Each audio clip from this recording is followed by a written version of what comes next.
여러분 안녕하십니까, 진성호입니다. 북한이 또다시 담화를 발표해서 문재인 대통령의 심기를 불편하게 했습니다. 아니, 그 정도가 아니라 그냥 깔아뭉개버렸습니다. 자, 묘하게도 비건의 방한의 즈음에서 북한이 또다시 담화를 냈습니다. 이번에는 북한 외무성 국장급이 담화를 냈습니다. 그리고 문재인 대통령에게 많은 소리를 했습니다. 말귀가 어두운지 계속 했던 소리를 한다. 제 코도 못 씻고 참으로 가관이다. 문재인 대통령을 콕 집어서 아주 인격적으로 모독을 하는 그런 내용의 담화를 냈습니다. 자, 비건이 한국을 온들 뭐 하겠습니까? 게다가 지금 문재인 대통령이 이 미북 정상회담 중재를 이야기하고 난 뒤 지금 북한도 미국도 뜰뜨름한 표정입니다. 당신이 뭔데 오지랖 너무 심한 거 아니냐? 자, 지금 문재인 정권 북한과의 관계 때문에 한때 점수를 땄습니다. 지지율이 어마어마하게 올라갔습니다. 이제 그 효과는 다 사라지자 다시 한번 북한을 가지고 지지율을 올려보려고 하는 모양인데 이거 역효과가 더 심합니다. 지금 트럼프 대통령은 재선이 상당히 힘들어지는 것 같고 최근 여론조사를 보면 바이든한테 너무 크게 지고 있습니다. 지금 미국의 여론조사에서 현직 대통령이 출마해서 이렇게 큰 차이로 지는 경우도 거의 없었다고 합니다. 물론 트럼프가 마지막에 뒤집을 수도 있겠으나 그 가능성은 지금 상당히 희박합니다. 이런 가운데 미국도 지금 별로 이 카드를 탐탁해 하지 않고 있는 듯한데 북한은 아예 노골적으로 문재인 대통령을 콕 집어서 인격적 조롱을 하고 있습니다. 진성호의 융단 폭격 시작합니다.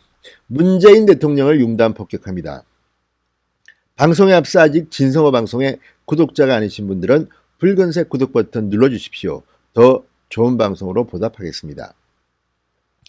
자, 문재인 대통령은 김정은과 만나고 또 트럼프 대통령이 김정은과 만나고 이러면서 지지율이 한때는 80% 이상 올라갔던 적도 있습니다. 그렇지만 이제 그것들이 다 허무맹랑한 일이었다. 위장평화쇼였다는 것이 들통이 나면서 지금 곤두박질하고 있습니다.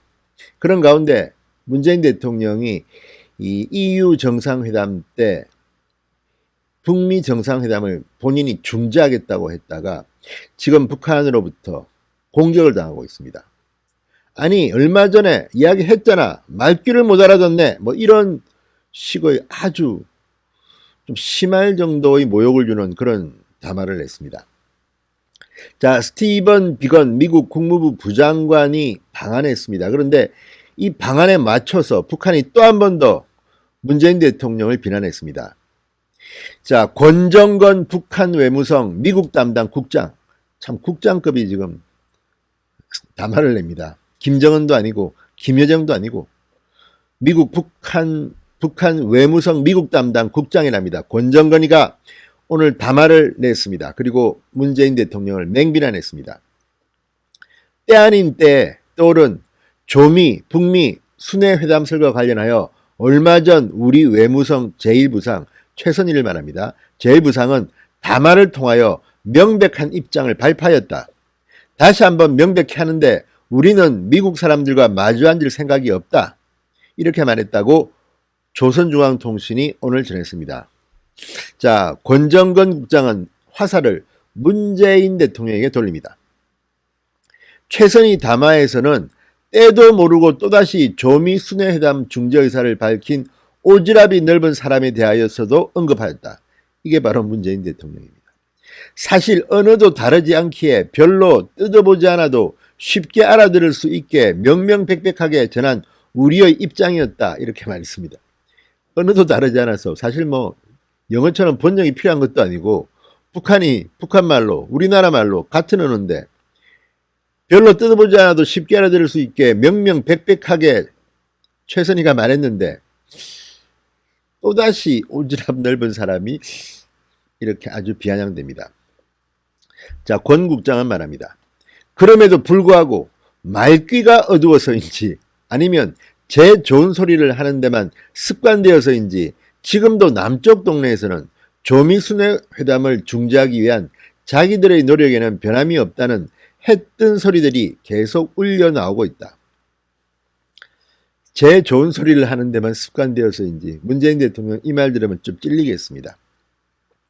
어떤 인간들은 우리 외무성 제1부상의 담화가 미국이 행동하라는 메시지이고 좀 더 양보하라는 일종의 요구라는 아전인수격의 해석까지 내놓고 있다. 이 말 기억나시죠? 이 말 한 사람이 누굽니까? 윤건영 의원입니다. 한때 청와대 종합상황실장을 지냈던 윤건영 의원이 최선희의 담화를 이렇게 아전인수격으로 해석한 적이 있는데 이것까지도 끄집어내서 지금 씹고 있습니다. 권 국장은 또 말합니다.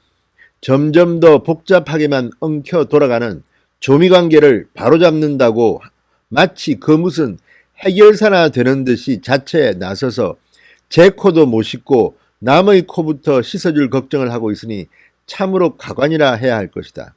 문재인 대통령을 그냥 잘근잘근 씹고 있습니다. 이제는 삐치개질, 참견질 좀 그만할 때도 된 것 같은데 그 버릇대기에는 약과 처방이 없는 듯하다. 상당히 원색적으로 지금 문 대통령을 비판하고 있습니다. 자, 권 국장은 그러면서 참으로 보기에도 딱하지만 중재자로 되려는 미련이 그렇게도 강렬하고 끝까지 노력해보는 것이 정소원이라면 해보라. 그 노력의 결과를 보게 되겠는지 아니면 본전도 못 찾고 비웃음만 사게 되겠는지 두고 보면 알게 될 것. 이렇게 말했습니다. 자, 지난 4일 최선희 북한 외무성 제1부상 당사자인 우리가 어떻게 생각하겠는가에 대해서는 전혀 의식하지 않고 섣부르게 중재 의사를 표명하는 사람이 있다. 이게 문재인입니다. 그런데 이때의 최선희보다 권 국장의 문재인 비난은 훨씬 더 수위가 높아졌습니다. 게다가 문재인 대통령이 그 뒤에 외교안보 라인을 다 바꿨습니다. 박지원을 국정원장에, 이인영을 통일부 장관에, 임종석을 청와대 외교안보 특보에. 그런데도 이들은 아이고 웃기고 있네. 이런 것 같습니다. 전혀 문재인 대통령의 외교안보 라인 인사에 대해서는 뜰뜨름한 표정입니다. 자, 이제 외교안보 라인 교체 이후에 나온 이 담화. 앞으로 남북관계 별로 좋아질 것 같지 않습니다. 그리고 북한이 다른 건 모르지만 외교와 홍보, 선전, 선동술에는 상당히 강한 사람들입니다. 자, 어쨌든 지금 비건 부장관이 방한하는 데 맞춰서 또 한 번 더 문재인 대통령을 비판했습니다. 지금 북한의 말처럼 문재인 대통령은 도대체 북한도 마땅치 않아 하고 미국과도 특별하게 소통이 없는 것 같은데 이런 식으로 괜히 뜬구름 잡듯이 희망 고문만 시킬 것인지 지금 북한하고 대화는 제대로 됩니까? 아무튼 문재인 대통령은 지금 이 권 국장의 담화에도 나오지만 제 좋은 소리를 하는 데만 습관되어서인지 말귀가 어두워서인지 지금도 남쪽 동네에서는 자기들이 노력에는 변함이 없다는 해뜬 소리들이 계속 울려나오고 있습니다. 이제는 이런 짓 좀 하지 마십시오. 문재인 대통령 요즘 부동산으로 윤미향으로 계속 얻어맞고 있으니까 북한 가지고 재미 좀 보려고 하는지는 모르지만 실체가 있는 일을 하시기 바랍니다. 북한으로부터 이런 조롱까지 들으면서 왜 우리는 북한에는 제대로 말도 못합니까? 지금 어디까지 진도가 나갔습니까? 문재인 대통령이 또 김정은으로부터 망신을 당했습니다. 진성호의 융단 폭격이었습니다. 여러분 감사합니다.